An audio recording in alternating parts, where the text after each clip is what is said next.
누구를 만났는지 우리는 알 수 없으나 그 모든 상황 속에서 하나님의 일하심을 인정하고 하나님의 주권 아래 머물기를 원합니다. 특별히 이 시간 우리 가운데 동일한 마음을 허락해 주셔서 이 예배를 기억하게 하시고 하나님 말씀 앞에 나와 하나님께서 말씀하시는 놀라운 은혜를 우리가 잘 챙겨 듣고 먹을 수 있고 또 그 먹은 것을 또 우리가 입고 살아감이 될 수 있도록 은혜 베풀어 주옵소서. 예수님 이름으로 기도드립니다. 아멘. 아멘. 우리가 하나님 앞에 찬양을 올려드릴 텐데 어제 막 진눈깨비 눈과 함께 비가 내렸어요. 그죠?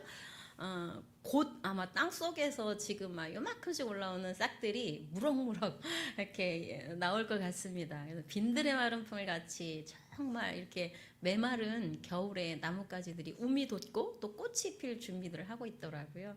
우리 마음 가운데도 그런 성령의 충만한 은혜를 부어주시기를 간절히 바라는 마음으로 빈들의 마른 풀 같이 하나님 앞에 찬양하도록 하겠습니다.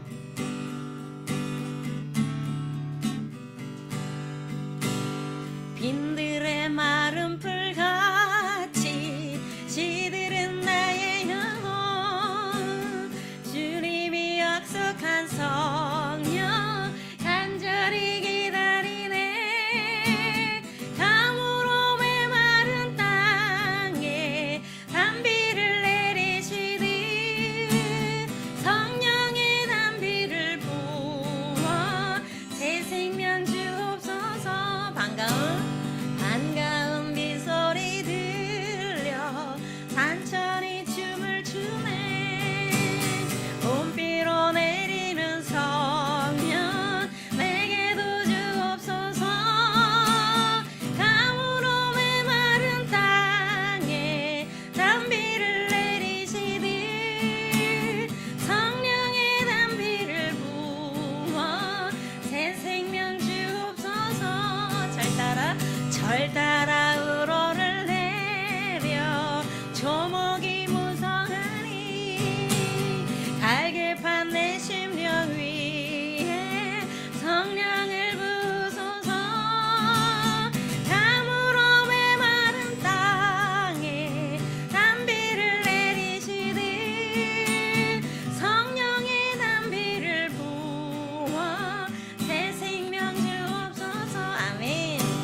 참되신 사랑의 언약 어길 수 있사오랴. 오늘의 흡족한 은혜 주실 줄 믿습니다. 가물어 메마른 땅에 단비를 내리시듯 성령의 단비를 부어 새 생명 주옵소서. 우리 참되시만 다시요.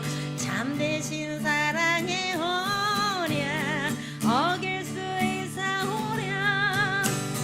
오늘의 흡족한 은혜 주실 줄 믿습니다. 가물어 메마른 땅에 단비를 내리시듯 성령의 단비를 부어 새 생명 주옵소서. 가물어 메마른 땅에 단비를 내리시듯 성령의 단비를 부어 새 생명 주옵소서. 가물어 메마른 땅에 단비를 내리시듯 성령의 단비를 부어 새 생명 주옵소서. 아멘. 우리가 이 찬양을 부르니까 갑자기 기도를 한 번 더 하고 싶은 감동이 생겼어요. 어떤 거냐면 메마른 땅에 단비를 내려서 온 산천이 춤을 추고 또 싹을 틔우고 새로운 생명들이 돋듯이 정말 성령의 충만함과 성령의 임재하심 가운데 이 구원받지 못한 사람들이 새 생명으로 이렇게 거듭나는 은혜를 달라고, 우리가 만나는 사람들, 우리가 지금 교제하는 사람들이 아직 주님의 자녀가 되지 않았다면 하나님 그 마음 가운데 성령의 단비를 내려주십시오. 또 우리 공동체 한 사람 한 사람의 그 심령 가운데 아직 주님을 인격적으로 만나지 못한 영혼들을 향하여 우리가 축복하십시다. 하나님 그 영혼 가운데도 주님의 담배를 내려주셔서 정말 이 봄에 새 생명으로 거듭나는 은혜를 허락해달라고 우리 한번 기도하겠습니다. 존귀하신 아버지 하나님, 이렇게 귀한 찬송을 하나님 앞에 올려드리게 하여 주셔서 감사합니다. 정말 메마른 땅에 하나님이 내려주신 귀한 단비로 인하여 온 산천 초목이 춤을 추며 하나님 나뭇가지와 땅들은 싹을 하나님 내고 있습니다.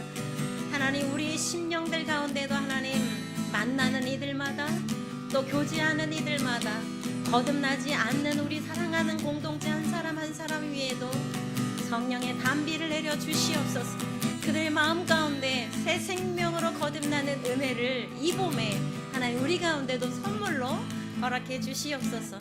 오늘 특별히 예수님을 통하여 들려주시는 이 귀한 말씀을 통하여 하나님을 만나기를 소원합니다. 예수님 이름으로 기도드립니다. 아멘.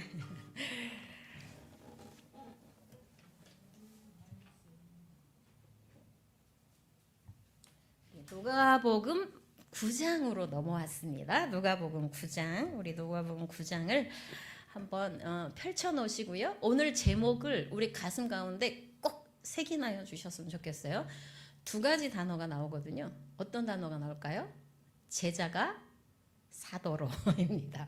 오늘 밥상 제목이에요. 오늘 밥상 누가복음 9장에서 11절 말씀 가운데 제목을 뭐로 할까 이렇게 여러 가지를 묵상하다가 제자가 사도가 되어서 이렇게 돌아오는 장면이 있었습니다. 그래서 제자가 사도로. 제자는 뭐고 사도는 뭘까? 이런 부분들은 오늘 말씀을 통해서 우리가 좀 잘 깨달았으면 좋겠습니다. 우리 하나님 앞에 매일 먹지만 가끔 먹고 대충 먹으면 소화가 잘 안 되죠. 그리고 그 묵상이 잘 안 되면 그 말씀대로 살기가 좀 어렵습니다. 그래서 항상 제가 이 그림을 보여드리는 이유는 늘 다짐하고 늘 이렇게 챙기라고 그렇습니다. 우리 하나님 앞에 말씀 묵상의 첫 번째 순서, 성령님을 정말 하나님 우리 마음 가운데 초대하는 기도를 하십시다. 성령님이 이 계시를 우리의 눈을 열어서 보여주지 않으면 말씀이 도대체 무슨 뜻인지 몰라요. 그렇게 말씀하시는 분들이 의외로 많습니다. 우리의 눈을 열어주실 성령님을 초대하십시다. 다시 한번 기도하겠습니다. 존귀하신 아버지, 우리 가운데 성령님을 통하여 예수님이 보이게 하시고 예수님이 믿어지게 하셔서 우리가 그 예수님을 예수 그리스도라고 영접하고 또 하나님의 자녀가 되었습니다. 바라옵기는 이 시간에 다시 한번 우리의 눈을 열어서 주님의 놀라우신 그 말씀과 행적과 또 의도와 뜻을 밝히 아는 저희들 되도록 인도해 주옵소서. 예수님 이름으로 기도합니다. 아멘. 성경을 여러분 들으시고요. 큰 소리로 한번 낭독을 하겠습니다. 말씀을 처음 접하는 분들은 소리내서 읽기가 안 되는 분들이 의외로 계셔요. 그러니까 소리내서 11절까지 조금 길지만 그래도 한번 중간에 침을 꼴딱꼴딱 한 번씩 삼키면서 한번 읽도록 하겠습니다. 누가복음입니다. 다 펼치셨죠? 누가복음 9장 1절 시작. 예수께서 12 제자를 불러 모으사 모든 귀신을 제어하며 병을 고치는 능력과 권위를 주시고 하나님의 나라를 전파하며 앓는 자를 고치게 하려고 내보내시며 이르시되 여행을 위하여 아무것도 가지지 말라. 지팡이나 배낭이나 양식이나 돈이나 두벌 옷을 가지지 말며 어느 집에 들어가든지 거기서 머물다가 거기서 떠나라. 누구든지 너희를 영접하지 아니하거든 그 성에서 떠날 때에 너희 발에서 먼지를 떨어버려 그들에게 증거를 삼으라 하시니 제자들이 나가 각 마을에 두루 다니며 곳곳에 복음을 전하며 병을 고치더라. 분봉왕 헤롯이 이 모든 일을 듣고 심히 당황하니 이는 어떤 사람은 요한이 죽은 자 가운데서 살아났다고도 하며 어떤 사람은 엘리야가 나타났다고도 하며 어떤 사람은 옛 선지자 한 사람이 다시 살아났다고도 함이라. 헤롯이 이르되 요한은 내가 목을 베었거늘 이제 이런 일이 들리니 이 사람이 누군가 하며 그를 보고자 하더라. 사도들이 돌아와 자기들이 행한 모든 것을 예수께 여쭈니 데리시고 따로 벳세다라는 고을로 떠나가셨으나 무리가 알고 따라왔거늘 예수께서 그들을 영접하사 하나님 나라의 일을 이야기하시며 병 고칠 자들은 고치시더라. 아멘. 오늘 말씀을 보니까 예수님이 지금 누구를 불러 모았습니까? 제자들을 불러 모았습니다. 제자들을 불러 모았는데 왜 불러 모았는지, 도대체 무슨 일이 벌어지는지 오늘 또 하나님의 말씀을 우리가 말씀 묵상을 할 때 또 잘 관찰하고 세세하게 살펴봄으로 인해서 이런 뜻이 있었구나라는 것을 또 우리가 좀 잘 깨닫고 배우고 실천하기를 원합니다. 여러분 이제 펜을 드시고 묵상 노트를 옆에 꺼내 놓으십시오. 그리고 한 번씩 다시 읽을 때 예수님이 등장하면 예수님, 또 등장하는 다른 인물이 등장하면 동그라미를 따라서 쳐보면서 하도록 하겠습니다. 그리고 교훈 중에 오늘 마라, 하지마 이런 말들이 나오잖아요. 명령이잖아요. 내게 주신 교훈 중에 여러 가지 교훈이 있는데 오늘 특별히 순종해야 될 명령들이 좀 많이 나와요.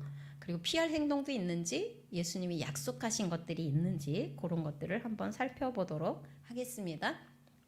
이 말씀이 오기까지 어떤 상황이냐면요, 그런 상황이 있었어요. 잠깐만요, 이게 잘 안 움직이네요. 어떡하지?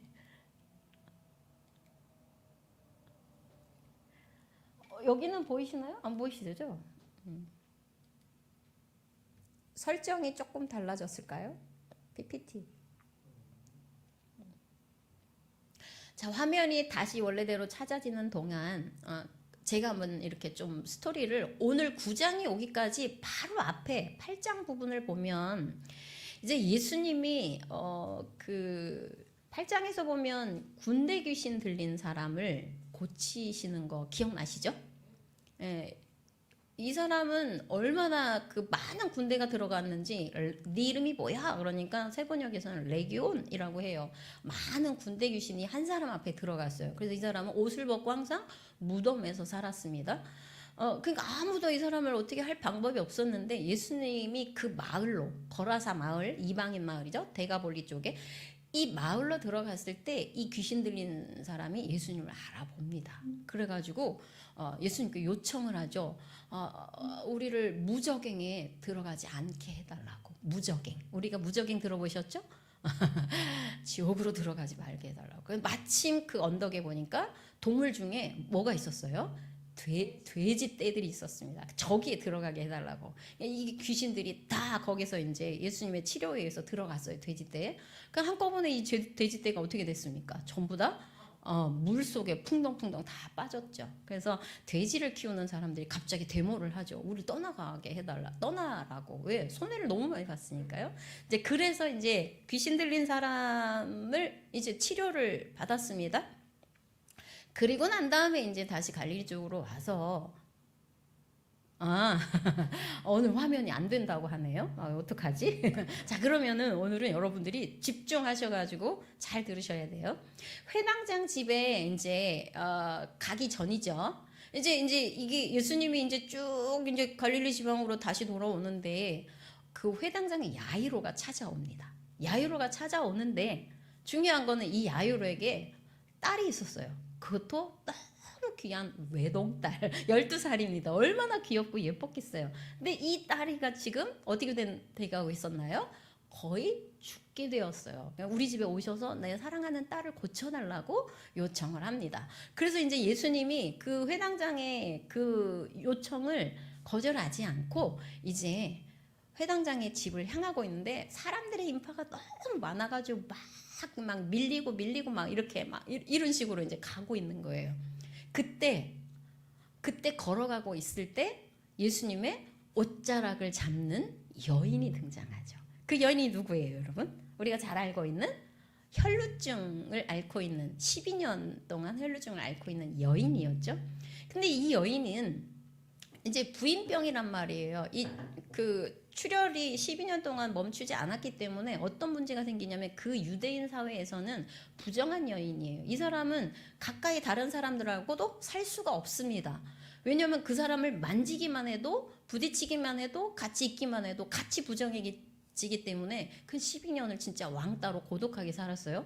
그런데 이 여인에게 예수님이 오는 소식은 너무 자기에게도 기쁜 소식이었어. 근데 그 무리 가운데 용기를 내서 가서 예수님의 옷자락을 잡는데 옷자락을 잡는 순간 예수님의 능력이 그 여인에게 가서 그 혈루병 모든 재산을 다 탕진하면서 못 고친 그 병을 단순간에 옷자락 한번 잡은 것으로 그치게 되죠.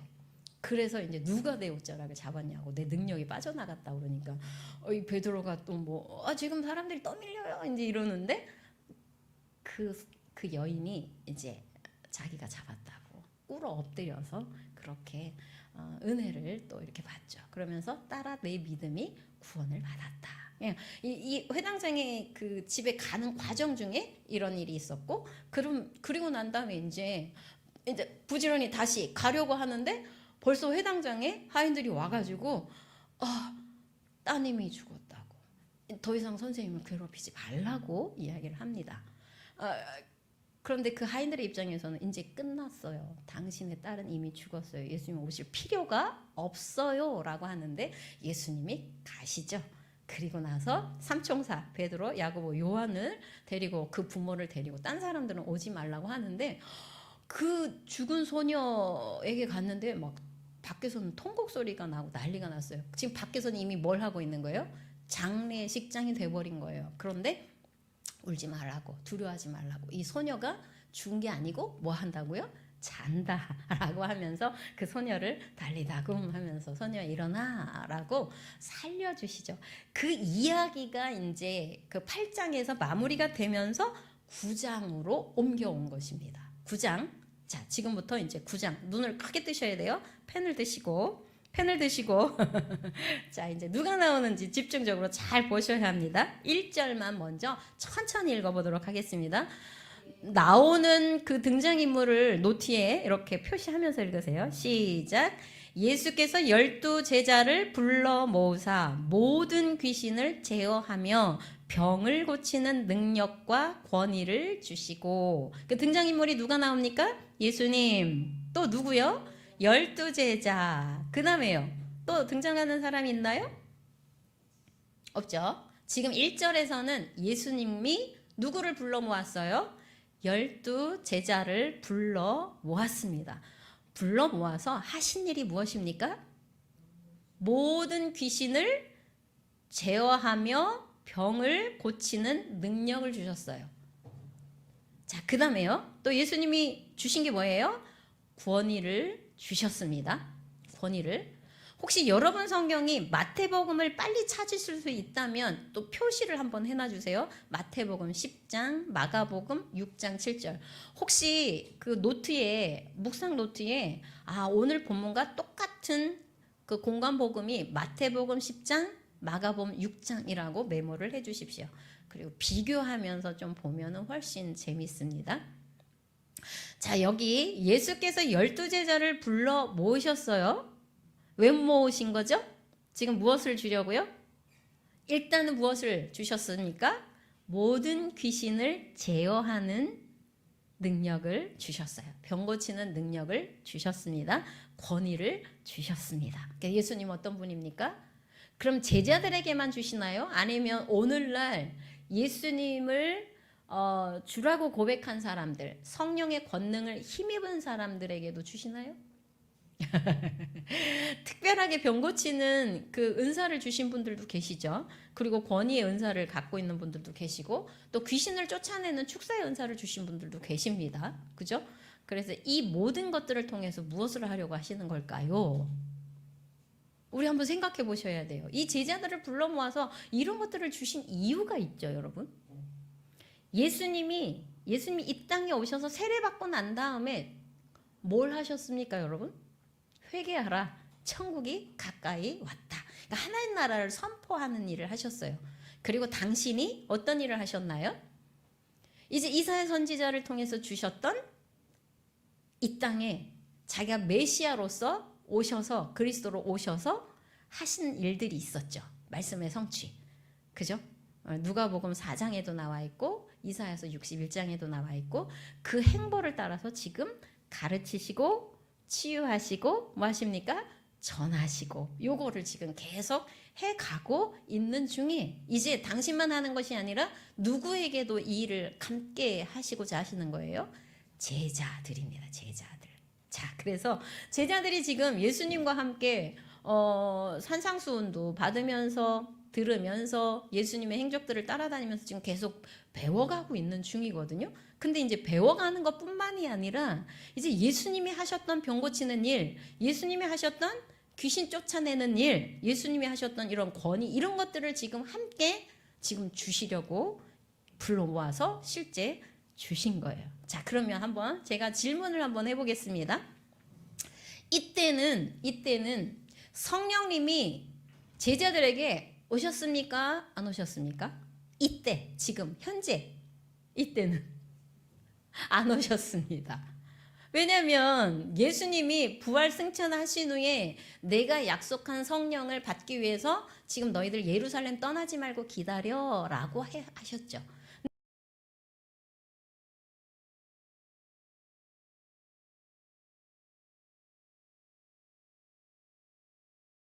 그런데 성령의 권능이 임하지 않은 상태에서 예수님이 제자들에게 귀신을 제어하는 능력, 병 고치는 능력을 주신 거죠. 그래서 이 능력이 두나미스라는 말 혹시 들어보셨나요?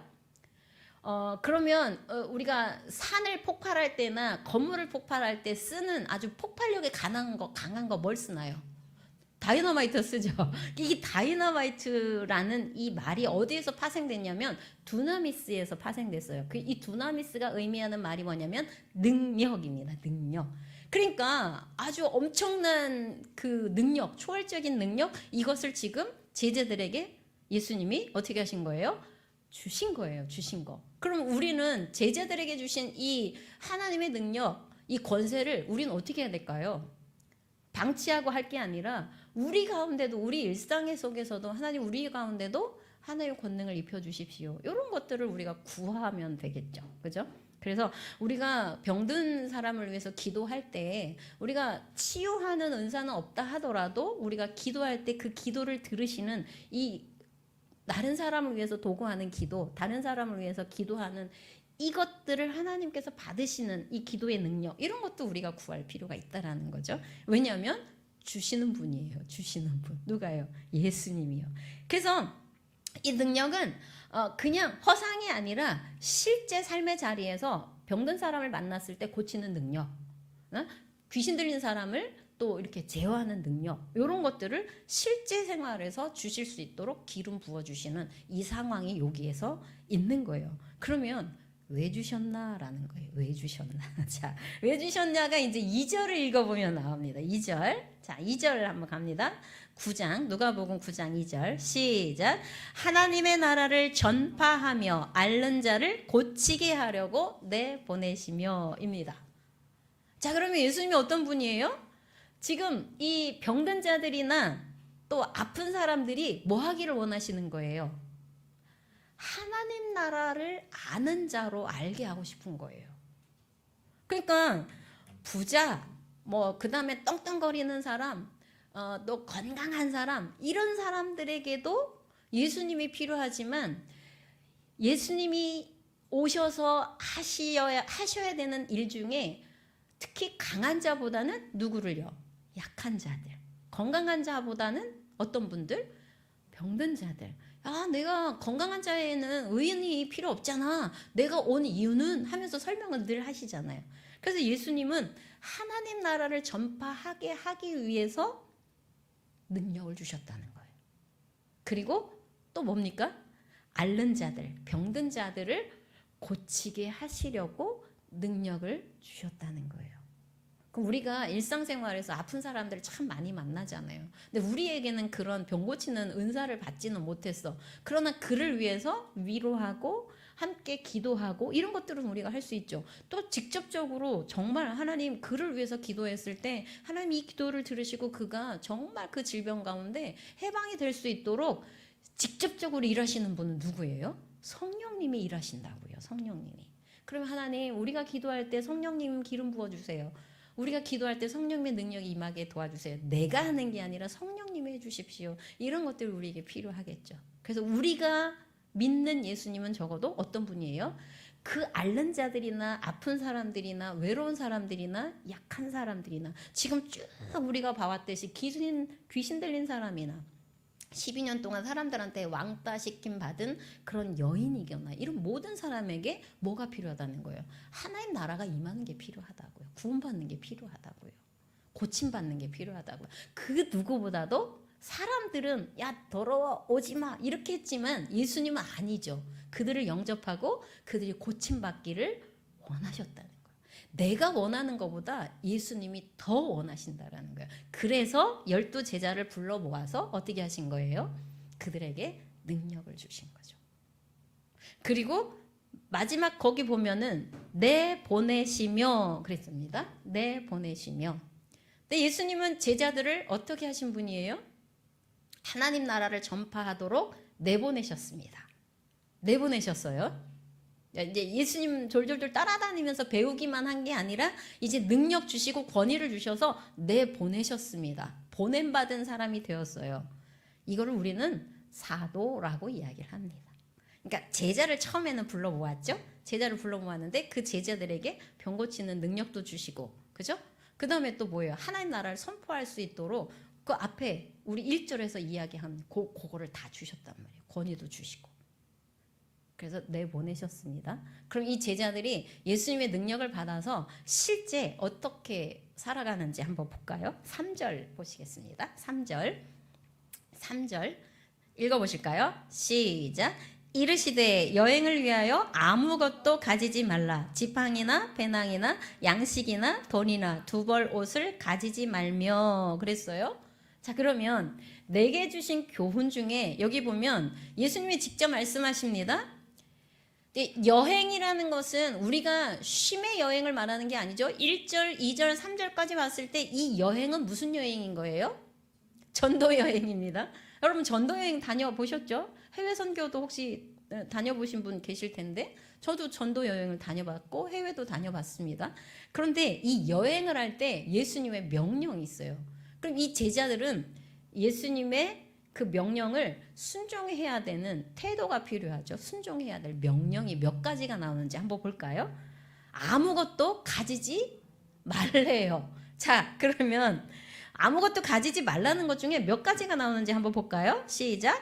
지팡이, 그 다음에 배낭, 양식, 돈, 두벌 옷. 두벌 옷이라는 말은 우리가 수영을 하거나 이러면 왜 그 여벌 옷을 가져가잖아요. 그렇듯이 여벌 옷을 말하는 거예요. 지금 몇 가지죠? 우리 5가지예요. 지팡이, 배낭, 양식, 돈, 두벌 옷. 자, 그러면 제가 아까 마태복음 10장을 표시해 놓으라고 그러셨죠, 여러분? 혹시 여러분 성경에서 마태복음 10장으로 한번 가보실래요? 그거 딱 접어두시고요.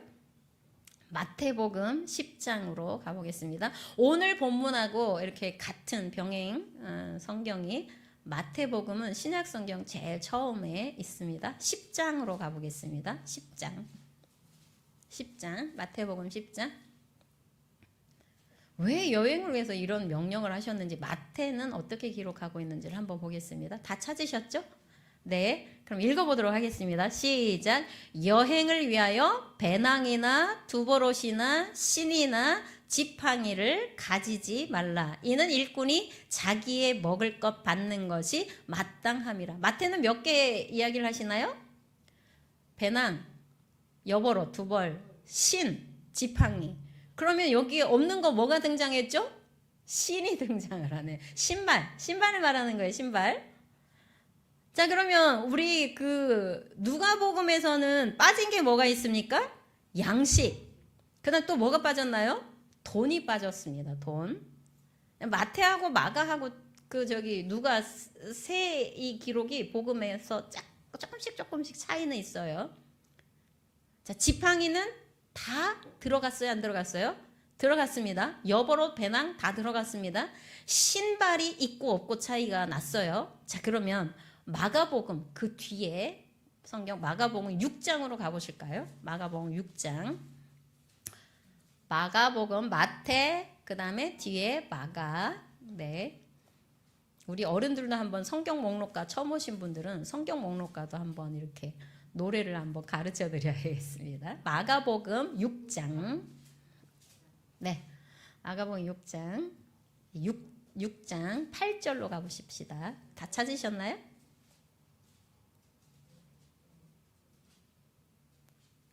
마가복음 6장 8절. 다 찾으셨죠?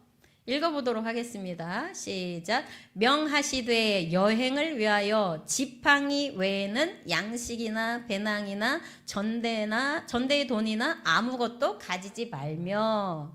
그러면 이 마가복음에서는 뭐만 가져가래요? 지팡이. 마가복음에서는 지팡이 외에는 아무거나 가져가지 말래요. 지팡이만 가져가라는 거예요. 지팡이. 그러면 마태, 마가, 누가 이 세 사람의 공통점은 뭐예요? 지팡이는 다 들어갔네요. 지팡이. 왜 지팡이를 강조했는지는 저도 깊이 연구는 못 해봤지만 이 지팡이를 가만히 생각해 보면 우리 구약 시대의 지팡이는 우리가 지팡이가 선명한 거는 언제적 이야기인가요? 모세. 맞습니다. 모세가 이 지팡이를 가지고 딱 가르쳤을 때 뭐가 열렸습니까? 하나님의 약속을 힘입어서 하나님께 부르짖고 하나님께서 명령하신 대로 그 바다를 향해서 홍해를 향해서 쫙 했을 때 샥 열렸어요. 근데 그 홍해를 이렇게 건너오기 전에도 사실은 지팡이가 있더라고요. 6월절에 그 먹을 때도 이 지팡이가 등장을 해요. 그 다음에 이제 그 지팡이 하면 또 유명한 거 있죠. 모세의 형인 아론이 이제 제사장의 역할을 감당했는데 이 아론이 들고 다니는 이 지팡이 꽝꽝 마른 죽은 지팡이에서 뭐가 돋습니까? 싹이 나죠. 꽃이 피고 열매도 맺어서 이 법기 안에 구약 시대에는 거기 안에 뭐가 있었습니까? 싹난 지팡이가 이 법기 안에 들어가 있었죠. 만나 항아리랑 그 다음에 모세의 십계명 돌판이랑. 그래서 이 지팡이 하면은 그런 구원과 그 다음에 하나님의 임재 이런 것, 살아계심 이런 것들이 사실은 좀 우리가 구약 성경을 이렇게 미리 알고 있는 사람들은 지팡이랑 연결된 그런 사건들을 우리가 이렇게 좀 겪어보게 되죠. 자, 그런데 우리가 다시 이제 각 마태나 마가나 뭐 누가가 강조하는 부분들이 좀 다르겠지만 요거는 조금 더 심도 있는 부분들은 좀 서로 다른 그 포인트는 우리 목사님을 통해서 배우기로 하고, 자, 3절 누가복음 3절로 다시 한번 와보시기 바랍니다. 누가복음.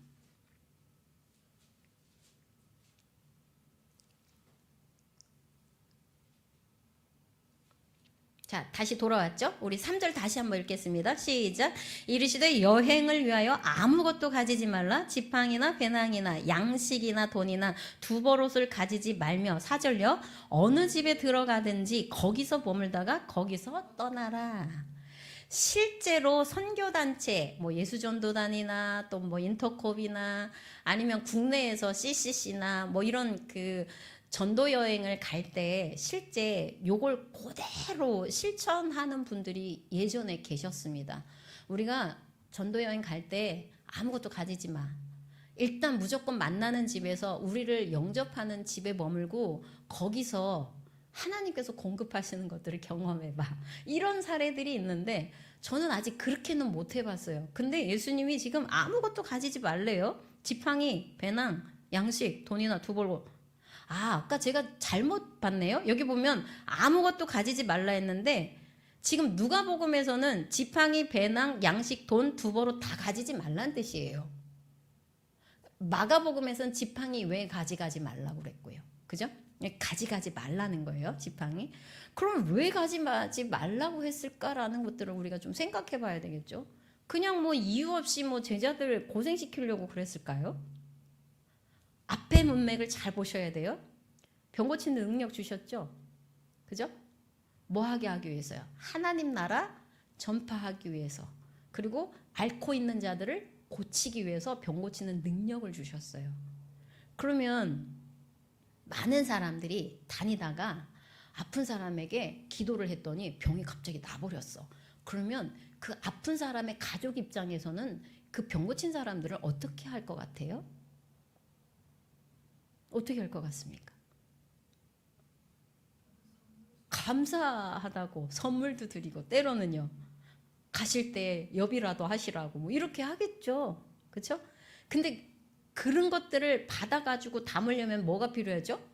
전대, 돈 담을 전대, 배낭 이런 것들이 필요하죠. 그리고 뭐 그 옷 같은 거, 뭐 칫솔, 뭐 이런 여러 가지 잡다한 생활용품을 몇 날 며칠 어떻게 생활할지 모르지만 그런 거 우리 여행할 때 막 배낭에다 넣어 갖고 가잖아요. 그런 것들을 하지 말라는 거예요. 그럼 공급은 누가 해주신다는 의미가 들어있을까요? 능력을 이미 주셨어요. 그 만나는 사람이나 공급받는 거 이런 모든 것들을 누가 책임져 주시는 거죠? 하나님이 책임져 주시는 거예요.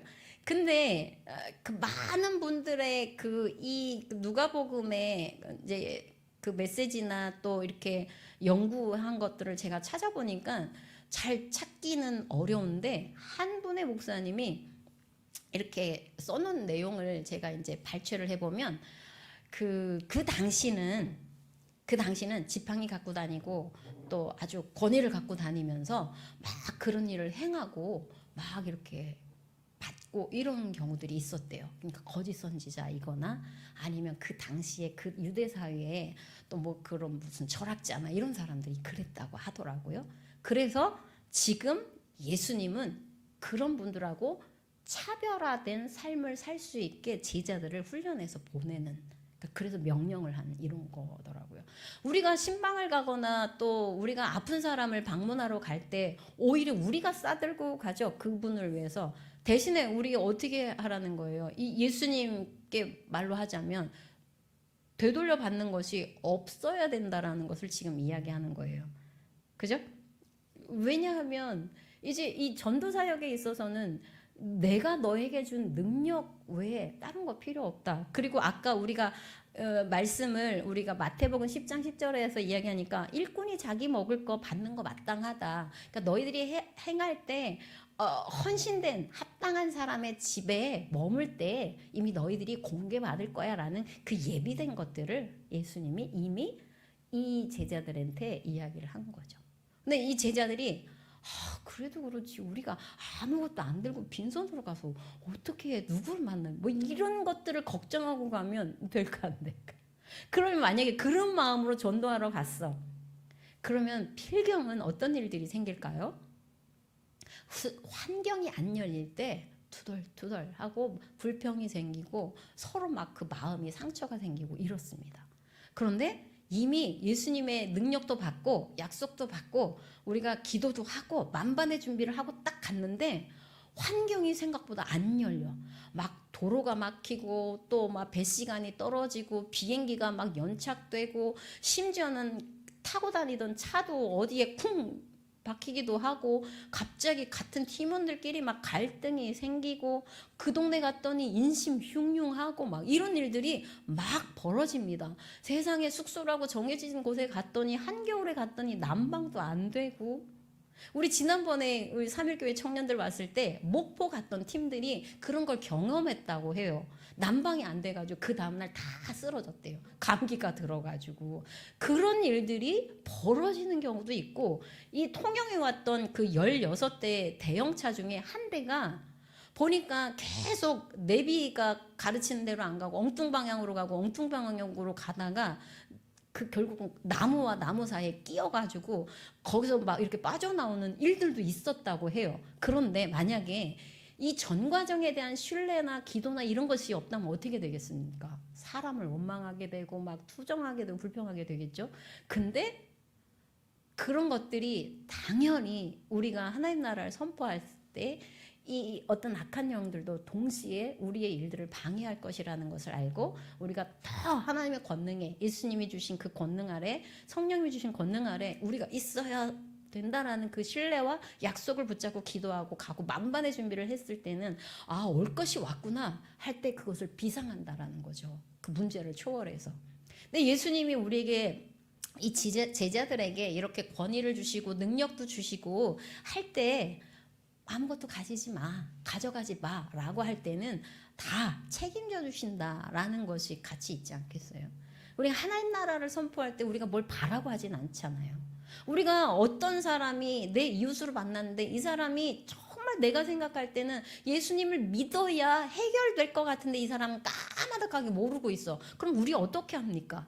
그 사람을 위해서 친절하게 밥도 사주고 차도 사주고 같이 놀아다 주고 교제도 하고 마실도 가고 그러잖아요. 오히려. 그죠? 그것이 이 예수님이 우리에게 원하시는 삶을 또 우리가 그렇게 살아가고 있고 또 앞으로도 우리가 그 사람들에게 되돌려받는 것이 아니라 그 거짓 선지자들이나 뭐 대가를 바라고 하는 사람들이나 그런 것들을 떠나서 하나님 공급하시는 그것을 믿고 우리가 가는 이런 것들에 대한 이 숨어있는 것들을 우리가 좀 찾아보면 좋겠다. 이게 진짜 예수님의 뜻인지는 우리 끝까지 한번 가보도록 합시다. 그러면 우리가 실제 우리도 이제 보냄을 받은 사람일까요? 아니면 아직도 여전히 배우는 사람일까요? 우리 반복되는 그 주일을 하고 일주일을 쭉 돌아보면 우리가 보냄받은 사람일까요? 아닐까요? 이거 한번 고민해 봐야죠. 우리 정체성을. 주일날 오면 우리가 예배하고 뒤에 소그룹 하면서 제자 훈련도 받고 소그룹에서 또 성경 공부도 하잖아요. 그러면은 우리가 어떻게 하죠? 그 다음에는 흩어지죠. 그래서 주일날 모이는 예배 그리고 그 다음에는 흩어지는 예배 늘 목사님 강조하잖아요. 그러면 이게 보냄을 받을 때 당신을 통하여 영혼이 예배하게 되리 돌아오게 되리 우리 늘 그 파송의 노래를 우리 배우잖아요. 부르잖아요. 그럼 우리가 그냥 말씀을 듣고 안녕 하고 가는 게 아니라 말씀을 듣고 내가 만나는 그런 사람을 통해서 내가 언약의 통로가 돼서 그 사람이 예배하게 되리 돌아오게 되리 라는 것을 가지고 우리 가잖아요. 그럼 우리 보냄받은 사람일까요? 아닐까요? 그러면 당연히 우리도 사실은 보냄받은 사람의 삶을 사실은 반복적으로 살고 있는 거예요. 근데 실제 삶의 자리에서 가정에서 안 믿는 나의 가족, 직장에서 안 믿는 나의 동료, 그리고 이웃 사이에서 과연 이 예수님이 이 제자들에게 주셨던 그 능력을 우리가 쓰느냐 안 쓰느냐 그 차이는 있을 거란 말이에요. 우리가 지금 쓰고 있습니까? 예수님을 영접한 사람들 안에는 우리 안에 이미 성령님이 오셔서 내주하시잖아요. 그럼 성령님이 일하시도록 우리가 그 영혼을 위해서 기도해야겠죠. 하나님 내가 저 영혼을 향하여 오늘 이 말씀을 가지고 복음을 전할 텐데 내 재능과 내 말빨과 이런 것으로 하지 않고 또 내 섬김과 이런 것으로 하지 않고 성령님의 기름 부으심과 능력을 저에게 임해 달라고 사용하게 해달라고 내가 말할 때 그의 생각을 터치해달라고 내가 섬길 때 그것이 그 사람의 마음을 여는 도구가 되게 해달라고 이런 삶을 우리에게 좀 요구하는 것 같지 않습니까? 이때 이미 제자들은 이미 세상 떠나고 없잖아요. 이게 이어지고 오늘날 누구에게까지 온 거죠? 오늘 우리에게 온 거잖아요. 근데 우리가 계속 뭔가를 자꾸 챙겨가려고 그래. 상대방이 안 줄 거를 대비해서 막 음식도 싸들고 가고 해외 갈 때는 아주 초창기예요. 2000년대 초 90년대 말 이때 해외 선교를 갔을 때는 고춧가루 싸들고 가고 라면 싸들고 가고 깻잎 싸들고 가고 막 그랬던 기억이 나거든요. 왜냐하면 이제 그 나라의 음식이 적응 이렇게 안 되는 사람들이 있을 수 있어서 막 엄청 야무지게 싸갖고 갔던 기억이 나요. 근데 요즘에 안 그렇죠. 대부분. 오히려 줄 거 싸들고 가죠. 내가 먹을 거 싸들고 가는 게 아니라. 지난번에 섬에 갈 때는 오히려 우리가 선물을 싸들고 갔지 우리 생활할 때 우리가 뭐 만나는 게 없고 뭐 하는 게 없고 이래서 가진 않거든요. 진짜 하나님께 헌신된 합당한 사람 그 사람들의 집에서 머물면서 우리도 공개받고 우리도 그들을 향하여 복음을 나누고 이렇게 되거든요. 우리가 이제 앞으로도 좀 전도 여행을 또 우리가 마을마다 돌아다니면서 우리가 복음을 전할 때도 이런 부분들은 세상 사람들 또 사이비 종교인들이 복음 전할 때 하는 방식 이런 것들은 좀 떠나고 내가 당신한테 이렇게 했으니까 나한테도 은근히 대접받기를 원하는 이런 것들은 우리가 하지 않았으면 좋겠다. 왜냐면 우린 좀 차별화된 거룩한 주님의 보냄받은 사람답게 우리도 내가 자꾸 뭘 챙겨가려고 하나? 그게 누구를 위한 건가? 이런 것들은 좀 생각해 볼 게 있을 것 같습니다. 4절 넘어가고요. 어느 집에 들어가든지 거기서 머물다가 거기서 떠나라 그랬어요. 그러니까 어느 집 이걸 누가 예비하실 건가요? 예수님이. 자, 그 다음에 이제 5절로 한번 가볼까요? 5절 시작. 누구든지 너희를 영접하지 아니하거든 그 성에서 떠날 때에 너희 발에서 먼지를 떨어버려 그들에게 증거를 삼으라 하시니 그랬습니다. 그러니까 하나님 나라를 전파하다 보면 거절당하는 게 많아요. 영접하는 게 많아요. 거절당하는 거 생각보다 너무 많아. 이 지역이 너무 심각해 사실은. 얼마 전에 저희 그 딸들 이제 교회에 이제 겨울 그 선교가 다 끝났나 봐요. 해외 선교, 국내 선교. 그래가지고 저녁 예배, 선교 예배를 하더라고요. 그리고 오후 3시 이제 청년부 예배를 하는데 제가 딸들하고 좀 생각을 좀 공유하고 싶어서 예배를 드렸었는데 그 목사님이 마침 우리 교회 오셨던 청년부 목사님인데 우리 교회 이야기를 하시더라고요. 어떤 얘기를 하냐면 올해 말고 작년에 목사님 오실 때 우리 동네가 생각보다 마음이 많이 단단합니다. 오실 때 기도 많이 하고 오세요. 제가 그랬거든요. 그랬더니 뭐 목사님이나 이 선교팀들이 이제 낙후 지역, 복음의 낙후 지역들을 다니니까 그런 일들이 다반사니까 뭐 그러려니 하고 오셨대요. 근데 우리 권사님이 한 팀이 됐고 저랑 다른 팀들이 한 팀이 노인정 사역을 갔을 때 우리 권사님이 갔던 그 저기 주정마을 노인정에 이제 갔는데 이 목사님이 너무 당황을 했다는 거죠. 보통 젊은이들이 가면 막 그냥 손주 온 것처럼 손녀딸 온 것처럼 반갑게 인사하고 막 이러거든요. 우리가 간 노인정은 그렇게 해주셨는데 이 주정마을에는 아주 그냥 쳐다보지도 않고 등 돌리고 우리를 설득하지 말라고 막 그랬다는 거예요. 그래가지고 우리 이 권사님이 이렇게 개인적으로 복음 전하던 분도 계셨지만 그렇게 그 노인정이 짧게 더 이상 길게 하지 못했었는데 그래도 오늘은 길게 이야기 나눈 거예요 하고 권사님한테 위로를 받았다고 하더라고요. 그런데 중요한 건 그만큼 이 땅이 거절 많이 하죠. 수도 없이 거절당하죠. 그러니까 이게 한두 번 거절당하는 게 아니잖아요. 평생을 거절당하는 사람도 많잖아요. 근데 이거를 극복하려면 어떻게 해야 되겠습니까, 여러분? 그냥 그 생명에 대해서 막 연연하고 막 이렇게 아니라 지금 예수님의 말씀을 들어보면 어떻게 합니까? 누구든지 너희를 영접하지 아니하거든 그 성에서 떠날 때에 너희 발에서 먼지를 떨어버려 그들에게 증거를 삼으라 이렇게 이야기를 한단 말이에요. 도대체 예수님이 왜 이렇게 하시는 걸까요? 영접하지 않거든이에요. 않거든. 이제 이 제자들이 이 능력을 받아서 막 이골 저골 막 다니면서 이방인에게도 전하고 뭐 막 전하겠죠. 근데 이 사람들이 영접을 안 해. 하나님 나라도 듣지도 않아. 나 병 고칠 필요 없어. 나 교회 싫어. 뭐 우리도 지금 계속 그러고 있거든요. 이 동네 분들도. 그런데 떠날 때 발에서 먼지를 떨어버리래요. 그러니까 지금 이 발에서 먼지를 떨어버리라는 것은 그 이방인들의 그 사람들의 섬기던 그 우상들이나 거기에 있는 이 기독교 안에서의 이 복음과 상관없는 것들을 어떻게 하라는 거예요? 끌고 오지 말라는 그 유대의 문화도 있고 또 하나는 뭐냐면 먼지를 털어버리라 할 때는 이제 그들에게 심판이 온다라는 메시지가 여기에 숨어 있다라고 하더라고요. 심판이 올까요, 안 올까요? 안 믿는 사람. 옵니다, 여러분. 이거는 성경의 증거예요. 그러면 내가 지속적으로 사랑하는 이들을 아끼는 사람들을 어떻게 해야 할까요, 여러분? 증거를 해야죠. 우리 입장에서. 여기는 이제 막 돌아다니면서 이제 그 성을 떠날 때 이야기예요. 그러니까 우리 책임은 어디까지 있습니까? 전하는 것까지예요.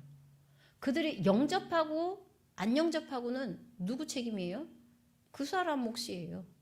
그러니까 그 사람이 막 내가 이렇게 하는데도 거절만 하고 뭐 한다 해가지고 그걸 막 내 책임감을 가지고 자책하고 이렇게 할 필요는 없죠. 다만 하나님 다시 복음 앞에 서갔습니다. 다시 복음 앞에 성령님의 그 도우심을 따라 이 사람의 구원의 때를 내가 선명하게 하나님 볼 수 있도록 다시 한번 힘을 주세요.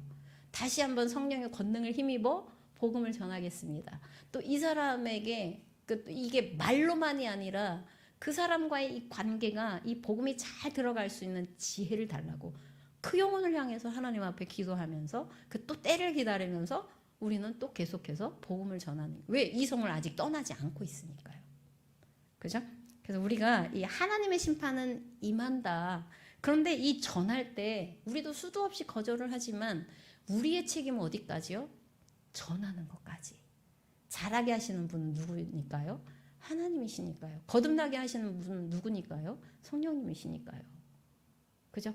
그래서 우리는 전하고 계속 하나님께 간구하고, 그냥 간구하지 마시고 하나님 앞에 계속 이 사람이 마귀의 소속에서 하나님 나라 소속으로 하나님 소속을 바꿔달라고, 이런 기도 우리 하셔야 돼요. 그러니까 이 사람들이 지금 예수님을 거절하는 이유는 이 사람들의 지금 소속이 아직 누구 소속에 있는 거예요?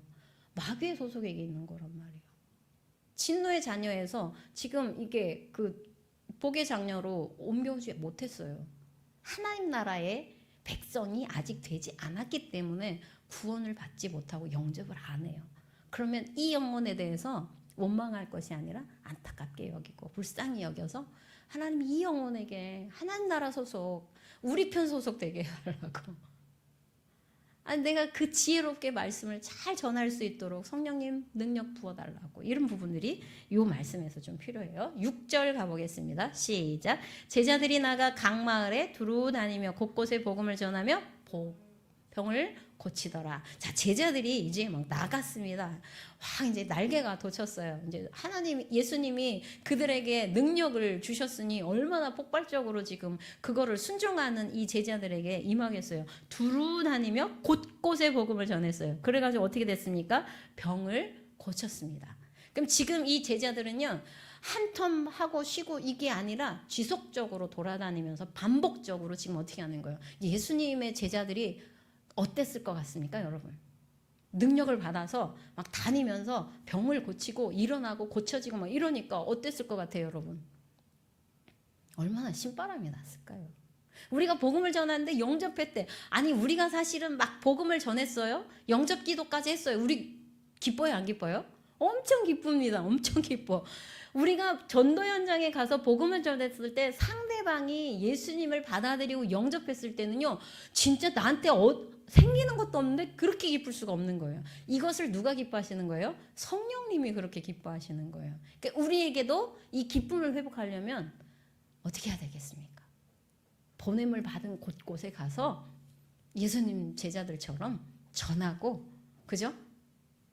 그 성령님의 그 임하시는 그 기쁨을 우리에게 회복하게 해달라고, 이거를 우리가 좀 해야 될 것 같아요. 이제 주일날 예배 마치면 그냥 각자 집으로도 돌아가지만 때를 정해서, 주중에는 또 뭐 하는 사람들이 있겠고, 또 삶의 현장에서는 매일 그 순간이 또 복음 전하는 장소가 되겠는데, 가장 강력한 복음의 도구는 뭘 것 같습니까, 여러분? 이것은 우리가 생각해 봐야 돼요. 우리가 실제 병 고치는 능력은 없다 하더라도 그 상대방이 변화되는 동기에 있어서 가장 강력한 복음의 도구는 뭘 것 같습니까, 여러분? 생각해 보셔야 돼요. 일단 말씀을 전했는데 이 사람이 말씀을 들으려고 안 해. 그러면 두 번째 뭘 해야 될까요? 말씀의 삶을 우리가 살아내는 거예요. 아, 저 사람을 보니까 하나님이 계시네. 이거를 우리가. 그러려면 어떻게 해요? 우리가 매일 먹은 말씀을 매일 전신갑주를 입어서 살아야 합니다, 여러분. 사는 것만큼 강력한 게 없어요. 이분 복음을 말하는데 상대방하고 관계 안에서는 맨날 믿는 사람이 아닌 거야. 이거 어떻게 될까요, 여러분? 손가락질 당합니다. 어떻게 믿는 사람이 저러지? 라고 하면서 오히려 우리가 비난받습니다. 그래서 이 제자들은 지금 권능을 받아서 각 마을에 두루 다니며 진짜 권능을 받은 대로 복음을 전하고 하나님 나라를 선포하는 거죠. 여기 복음이 뭐예요? 하나님 나라를 선포하고 병을 고쳤습니다. 우리는 여기서 병은 못 고친다 하더라도 아픈 사람이 내 옆에 있으면 하나님이 이 영혼 병 고쳐주실 수 있는 능력은 하나님밖에 없사오니 하나님 내가 부르짖습니다. 이 영혼을 고쳐주십시오. 그리고 그 사람에게 하나님 나라가 어떤 것인가, 그 하나님 나라의 실제 주인공 예수 그리스도를 소개하는 거, 이런 것 정도는 우리가 할 수 있잖아요. 어디서 해야 할까요, 여러분? 우리가 곳곳마다 안 다닌다 할지라도 진짜 내 가족, 내 동료 해야 되지 않을까요? 해야 합니다. 왜요? 심판이 임한다니까요. 내가 내 사랑하는 엄마를 구원받지 못한 상태에서 떠나보내니까 얼마나 가슴이 아프던가요. 아니 무적행, 이 지금 귀신들도 무적행에 나 보내지 마세요라고 하는데 얼마나 그 무적행이 힘든 곳이면 이 귀신들도 자기를 거기에 보내지 말라고 하는데요. 영원한 생명이 천국에서도 살 수 있고 지옥에서도 살 수 있는데 영원한 생명으로 지옥에서 그 불못에서 살아간다고, 내 사랑하는 가족이 그렇다고 생각하면 우리 마음이 급해지지 않습니까? 이 부분에 대해서 우리가 제자들처럼 다니는 거 올 봄에 당장 해야겠죠. 그죠? 자, 이제 7절 가봅시다. 7절. 여기는 이렇게 한번 쭉 읽어만 가도록 하겠습니다. 7절 시작. 분봉왕 헤롯이 이 모든 일을 듣고 심히 당황하니 이는 어떤 사람은 요한이 죽은 자 가운데서 살아났다고도 하며 어떤 사람은 엘리야가 나타나갔다고도 하며 어떤 사람은 옛 선지자 한 사람이 다시 살아났다고도 함이라. 허허, 참 당황스럽네. 그거는 제가 한번 이 헤롯 왕 입장에서 한번 표현해 봤습니다. 분명히 목을 베어서 요한을 죽였는데 여기서 병 고치고 저기서 막 이런 소문이 막 왕성하니까 지금 헤롯이 지금 너무 당황스러운 거야. 도대체 어떤 사람이야? 이렇게 되는 거죠. 자, 그 다음에 9절로 가볼까요? 시작. 헤롯이 이르되 요한은 내가 목을 베었거늘 이제 이런 일이 들리니 이 사람이 누군가 하며 그를 보고자 하더라. 궁금하다. 도대체 누구야? 자, 그 다음에 10절로 가보겠습니다. 시작. 사도들이 돌아와 자기들이 행한 모든 것을 예수께 여쭈니 데리시고 따로 벳세다라는 고을로 떠나가셨으나 무리가 알고 따라왔거늘 예수께서 그들을 영접하사 하나님 나라의 일을 이야기하시며 병 고칠 자들은 고치시더라. 여기에서 벳세다라는 지명으로 또 올라오잖아요. 벳세다는 지역이 어디냐면 제가 지도를 갖고 왔었는데 이렇게 갈릴리 호수가 이렇게 있으면 갈릴리 호수 그 끝자락에 있는데 동편 쪽으로 있습니다. 동편 쪽으로. 근데 이 벳세다라는 곳은 고기 잡는 집이라는 뜻을 갖고 있어요. 고기 잡는 집. 지금 예수님이 어디로 옮겨갑니까? 벳세다라는 고을로 떠나가셨어요. 언제 떠나가셨어요? 막 이제 병 고치고 막 그냥 승승장구하고 막 지금 이 제자들은 지금 어깨가 확 올라갔습니다. 왜요? 자기가 병을 고쳤거든. 그러니까 이 병을 고친 이 제자들이 그 주변에 병 고친 사람들을 통해서 어떨 것 같습니까, 여러분? 대단해, 정말 멋있어. 막 이렇게 막 그냥 뭐 했지 않았겠어요? 근데 이 돌아와서 자기들이 어떻게 병을 고치고 누구를 만났고 이런 것들을 상세하게 지금 예수님한테 어떻게 하는 거예요? 보고를 합니다. 경과를. 그리고 여기서 여쭈니 이게 뭐냐면 질문하다가 아니에요. 그 경과에 대해서 상세하게 지금 경과 보고를 합니다. 그랬더니 예수님이 갑자기 벳세다로 훅 데리고 갑니다. 왜일까요? 왜 그런 것 같습니까? 제자들의 막 의기충천하고 막 그냥 어마어마한 그런 것들을 지금 어떻게 합니까? 좀 이렇게 쉼을 주시는 거죠. 텀을 갖습니다. 뭐 하게 하기 위해서요? 그냥 내버려두면 어떨 것 같습니까? 네가 잘했니, 저가 잘했니, 이런 것들이 생기지 않을까요? 야, 내가 고쳤어, 막 이런 것들이 생기지 않을까요? 벳세다로 가셨어요. 근데 벳세다라는 곳으로 막 떠나니까 무리들이 막 따라왔습니다. 무리들이 따라왔는데 이 따라온 사람들을 예수님이 어떻게 하셨어요? 영접하셨어요. 그리고 하나님 나라를 이야기해 주시고 병 고친 자들을 예수님이 또 고쳐주셨어요. 자, 그러면 예수님과 예수님의 제자들은 뭐 하셨나요?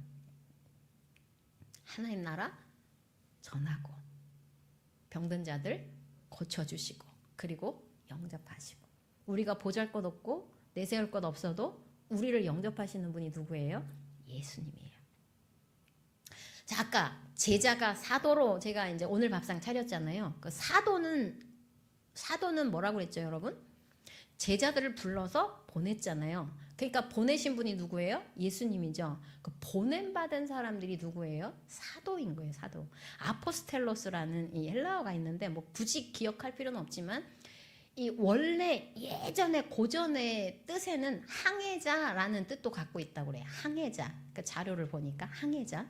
그러니까 우리가 지금 예수님의 이 제자는 배우는 사람이에요. 배우는 사람에 머물면 될까요, 안 될까요, 여러분? 안 됩니다. 반드시 배우기는 해야 됩니다. 배운 것이 있다면 그 다음에 어떻게 합니까? 우리를 보내는 삶의 현장에서 예수님의 제자들처럼 하나님 나라를 선포하고 또 가난하고 연약하고 아픈 사람들을 위해서 우리도 이렇게 제자들처럼 사역을 해야 되는데, 하나님, 내가 기도도 잘 못해요. 내가 저 사람을 향해서 뭐 해줄 것도 없어요. 복음을 전하려는 입도 안 떨어져요. 그럼 어떻게 할까요? 성령님, 우리에게도 권능을 주십시오. 해야겠죠. 그래서 오늘 이 이야기 속에서 우리가 예수님의 그 명령을 한번 잘 기억해 보세요. 교훈 중에서 하지 말라는 거. 야, 아무것도 가져가지 마. 머무는 곳에서 다 해결할 수 있어.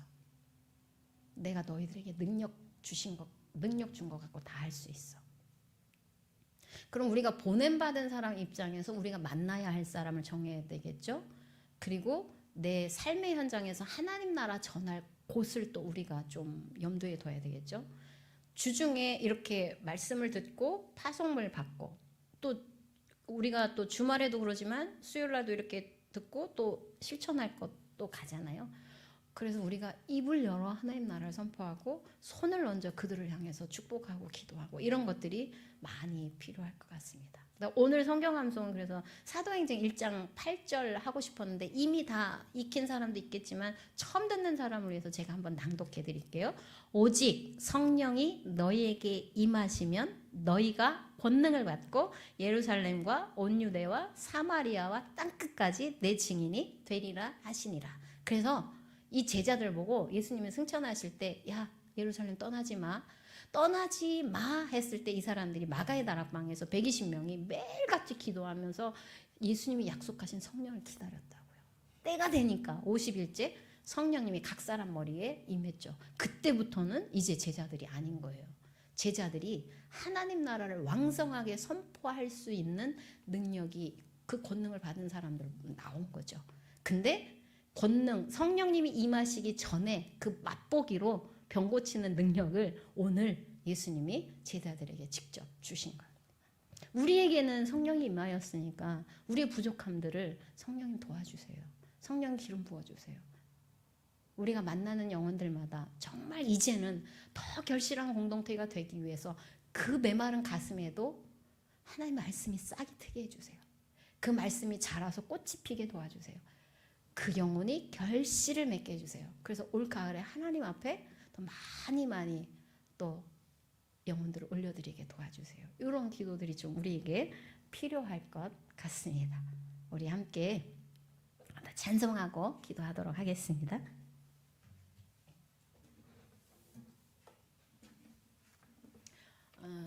파송의 노래라는 것이 있습니다. 지금 찬양이 안 되는데 지금 악보가 안 보이잖아요, 여러분. 악보가 안 보이는데 순회 찬양인데, 아니요, 제가 읽어드릴게요. 오늘같이 또 이렇게 갑자기 되다가 안 될 때는 좀 당황스럽긴 한데 이런 노래입니다. 제가 가사를 읊어드릴게요. 가사를. 너의 가는 길에 주의 평강 있으리. 평강의 왕 함께 가시니. 너의 걸음걸음 주 인도하시리. 주의 강한 손 널 이끄시리. 너의 가는 길 주의 축복 있으리. 영광의 주 함께 가시니. 내가 밟는 모든 땅 주님 다스리리. 너는 주의 길 예비케 되리. 그 다음부터는 제가 불러드리겠습니다. 주님 나라 위하여. 주님 나라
먼저 그거 이렇게 기도하십시다.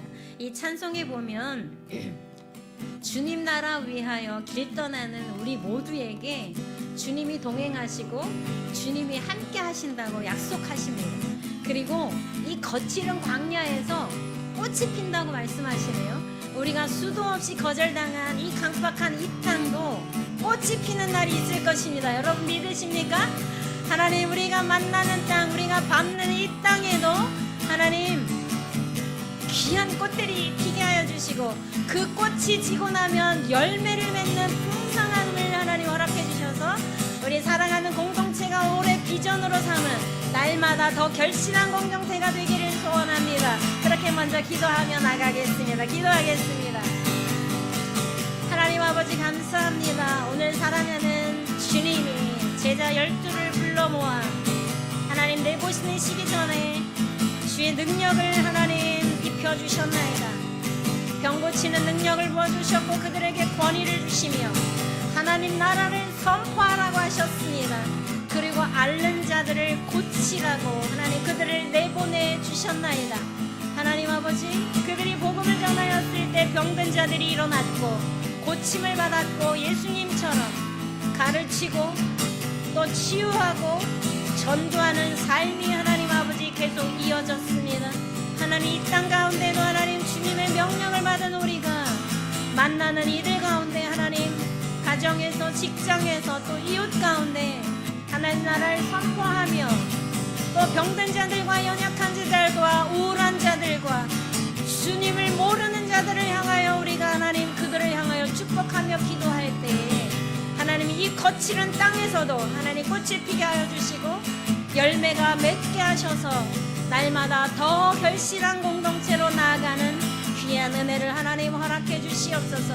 우리 가운데 그래서 하나님 찾아오는 이들이 많게 하시고 찾아오는 이들마다 우리도 하나님 아버지 복음을 전하게 하시고 우리가 또 하나님 그들 향하여 나아가서 이 귀한 복음이 확장될 수 있고를 하나님 은혜를 베풀어 주시옵소서. 우리가 한번 또 그렇게 기도하십시다. 우리가 우리의 능력과 우리의 재능으로는 안 된다라는 거 여러분 경험해 보셨죠? 뭐 말주변이 좋고 또 뭐 손재주가 좋고 이런 것들을 통해서도 물론 복음이 전해지지만 그거 갖고 안 되더라고요, 여러분. 성령님의 권능이 우리를 통하여 충만하게 부르실 때 우리가 입을 열 때도 우리가 그들을 섬길 때도 정말 세상 사람들 미련한 것 같지만 십자가의 능력이 그들을 구원하실 줄 믿습니다. 우리가 그래서 이번에 그렇게 기도하십시다. 하나님, 내가 내 자랑, 내가 잘하는 것 같고 하지 않도록 도와주시고 성령님의 충만한 은혜를 다시 한번 구합니다.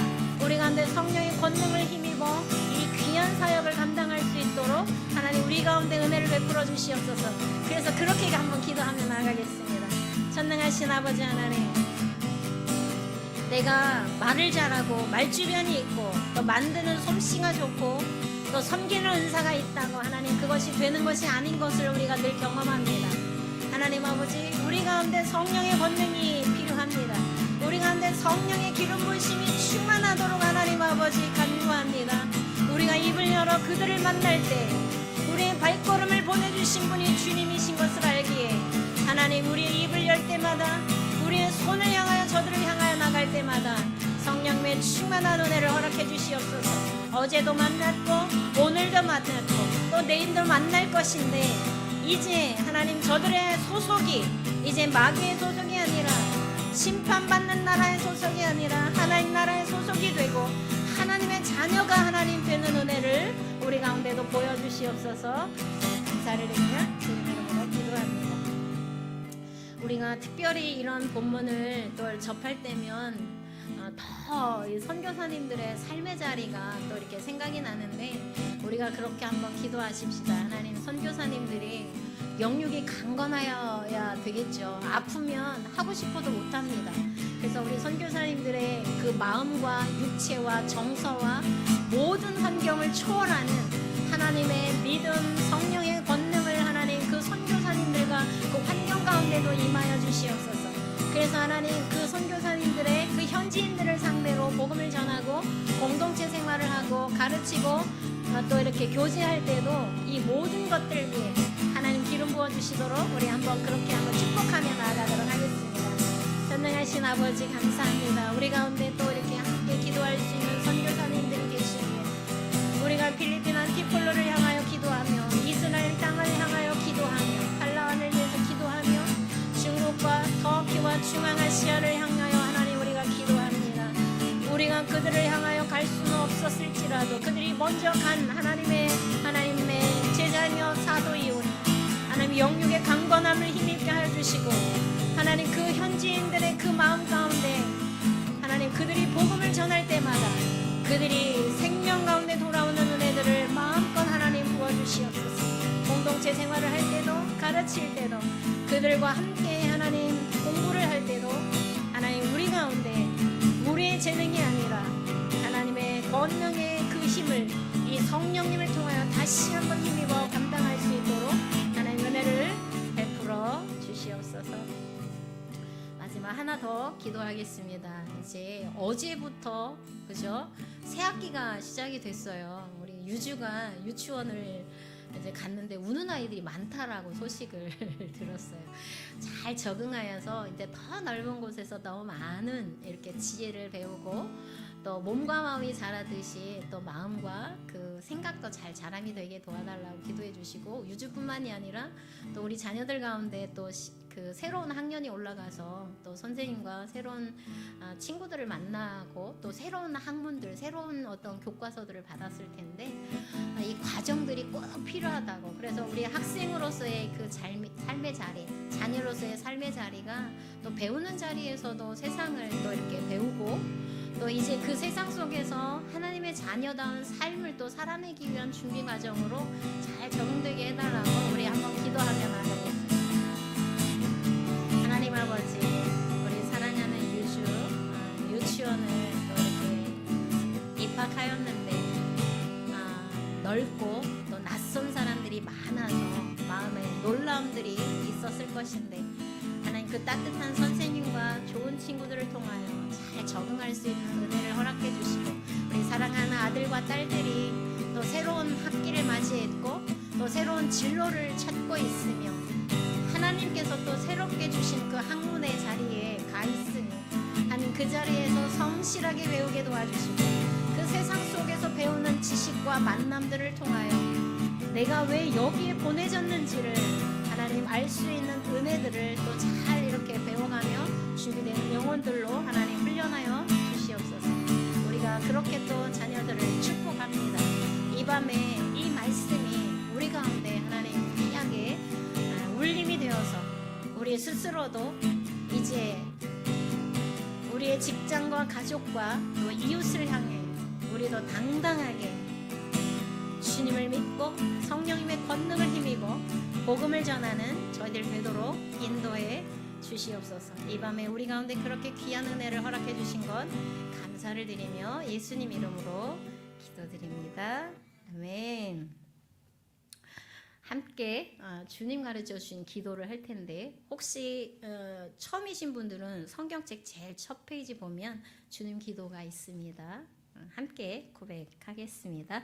하늘에 계신 우리 아버지여 이름이 거룩히 여김을 받으시오며 나라가 임하시오며 뜻이 하늘에서 이루어진 것 같이 땅에서도 이루어지이다. 오늘 우리에게 일용할 양식을 주시옵고 우리가 우리에게 죄 지은 자를 사하여 준 것 같이 우리 죄를 사하여 주시옵고 우리를 시험에 들게 하지 마시옵고 다만 악에서 구하시옵소서. 나라와 권세와 영광이 아버지께 영원히 있사옵나이다. 아멘. 우리 나눔 시간에는 내가 이번 주에 누구를 만날 거고 누구를 만났고 또 어떤 지역을 갈 예정이다 라는 것들을 좀 나눠서 서로 축복하는 시간을 좀 갖고 헤어졌으면 좋겠습니다. 수고하셨습니다.